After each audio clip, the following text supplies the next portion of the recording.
Continue करते हैं। अब बात करते हैं equation of a circle passing through 3 points. हमने जनरल इक्वेशन ऑफ सर्कल देखा। जनरल इक्वेशन ऑफ सर्कल क्या है? X square plus Y square plus 2gx plus 2fy plus C equal to 0। अगर हम लॉजिकली समझें तो there are 3 unknowns g, f and c। 3 unknowns हैं तो ऑब्वियसली 3 रिक्वायर्ड कंडीशंस लगेंगी। अब वो 3 कंडीशंस कुछ भी हो सकती हैं। सेंटर रेडियस गिवन हो सकता है, पॉइंट ऑफ इंटरसेक्शंस डिफरेंट और डिपेंड ऑन कंडीशंस। यहाँ पर हम बात कर रहे हैं equation of the circle passing through 3 points.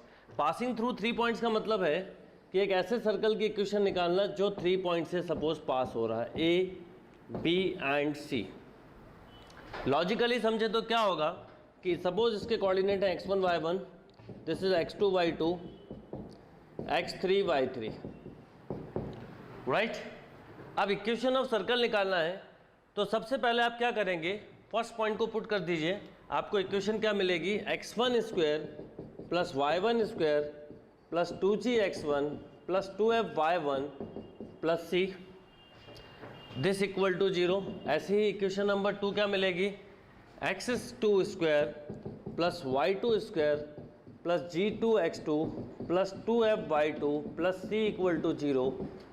इसको 1 नाम दे दें, इसको 2, this is 3 and x3 square plus y3 square plus 2gx3 plus 2fy3 plus c equal to 0। अब क्या करेंगे आप इन 3 इक्वेशंस को सॉल्व करके g, f और c निकालेंगे। ये पर्टिकुलर बात हुई सब्जेक्टिव के हिसाब से। अगर ये ऑब्जेक्टिव क्वेश्चन हो तो ऑब्वियसली सबसे पहले आप समझिए 3 पॉइंट सर्कमफ्रेंस पे दिए हैं तो डेफिनेटली इक्वेशन ऑफ सर्कल को सेटिस्फाई करेंगे। तो आप सबसे पहले वही करिए कि ऑप्शन को वेरीफाई करिए। बट जब ऑप्शन से करें तो ध्यान रखिएगा कि आप सभी ऑप्शन को क्रॉस चेक करें। ऐसा ना हो कि किसी और ऑप्शन को तो आपने पॉइंट रखा फर्स्ट, सेकेंड पॉइंट रखा थर्ड, और फिर अकॉर्डिंग टू ऑप्शन हम सॉल्व कर सकते हैं। तो सब्जेक्टिव पॉइंट ऑफ व्यू से इसमें थोड़ा टाइम लगेगा, ऑब्जेक्टिव में ये क्वेश्चन बहुत जल्दी आप सॉल्व कर सकते हैं। नोट कर लीजिए, फिर क्वेश्चन करते हैं। यस, एक क्वेश्चन देखते हैं। देखिए क्या क्वेश्चन दिया है, find the equation of the circle passing through the points 1 2 3 -4 5 -6। Simple question है।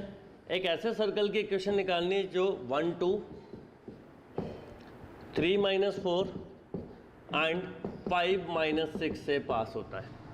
ऑब्वियसली आप इक्वेशन क्या लेंगे, let equation of circle is X square plus Y square plus 2gx plus 2fy plus c equal to 0, right. अब हमारे लिए there are 3 unknowns g, f and c। कैसे find करेंगे, points put कर देंगे। ये केवल हम ऑब्जेक्टिव के हिसाब से सब्जेक्टिव के हिसाब से समझ रहे हैं। 1 2 रखा तो 1 का स्क्वायर 1, 2 का square 4।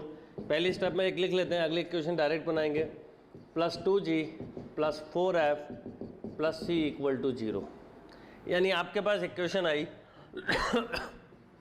2g plus 4f plus c plus ये 2 का स्क्वायर 4 होगा, सॉरी, प्लस 5 इक्वल टू 0। इसको हम दे देते हैं, इसको 1 नाम दिया, इसको नाम दे देते हैं 2। ऐसे ही आप पुट करेंगे 3 -4 पुट किया तो 9 plus 16 plus 6g minus 8f plus c equal to 0। यानी finally 6g minus 8f plus c plus 25 equal to 0। 5 -6 रखा, 25 plus 36 plus 10g minus 12f plus c equal to 0। तो ये हो गया 10g minus 12f plus c plus of 61 equal to 0। अब आपका object है g, f और c को फाइंड आउट करना। जैसे ही वो निकालेंगे आपका आंसर आ जाएगा। अब सबसे अच्छा तरीका यह है कि अगर हम स्टार्टिंग में देखें तो इसमें से c एलिमिनेट हो सकता है और इन दोनों में भी c एलिमिनेट हो सकता है। तो सबसे अच्छा तरीका है कि हम पहले c को एलिमिनेट करें, फिर g और f निकलेगा। ये बिल्कुल वैसे ही सॉल्व होगी जैसे x y z की इक्वेशन हम सॉल्व करते हैं, राइट। क्या करेंगे, सॉल्व करते हैं।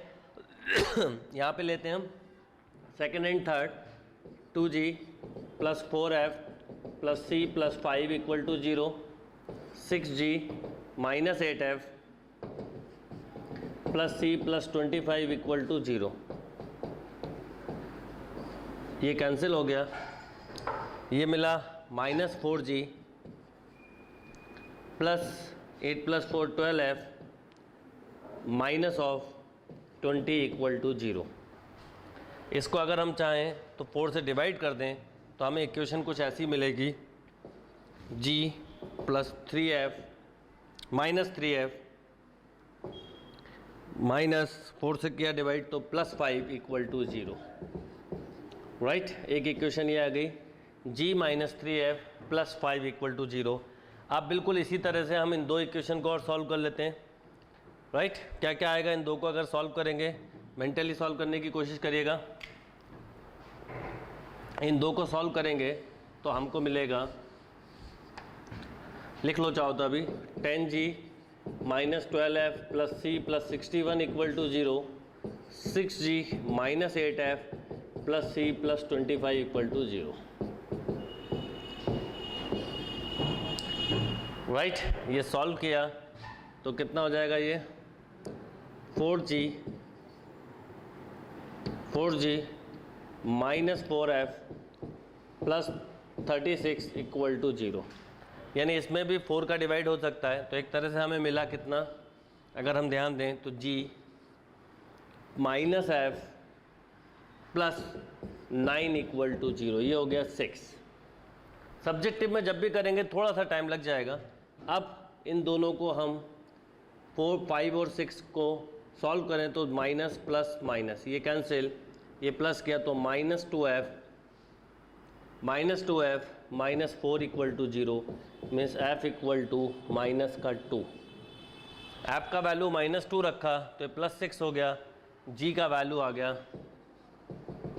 -11।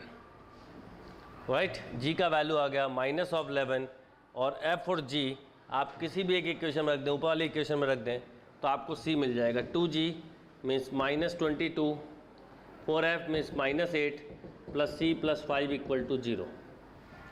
तो c की वैल्यू आ गई, ये -30 है तो इसका मतलब c की वैल्यू आ गई 25। यानी आपके पास g, f और c ये तीनों आ गए। अब ये तीनों अगर हम इस इक्वेशन में रख दें तो इक्वेशन क्या होगी, x² plus y² minus 22x minus 4f plus 25 equal to 0।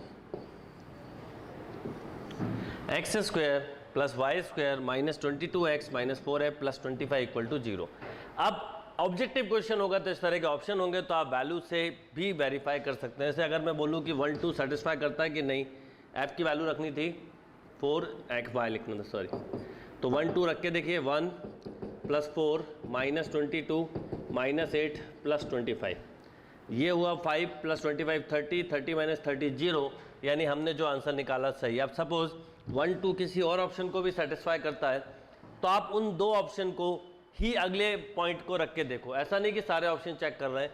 3 minus 4 रख के देखिए, 5 माइनस 6 रख के देखिए, आपको कंक्लूजन मिल जाएगा।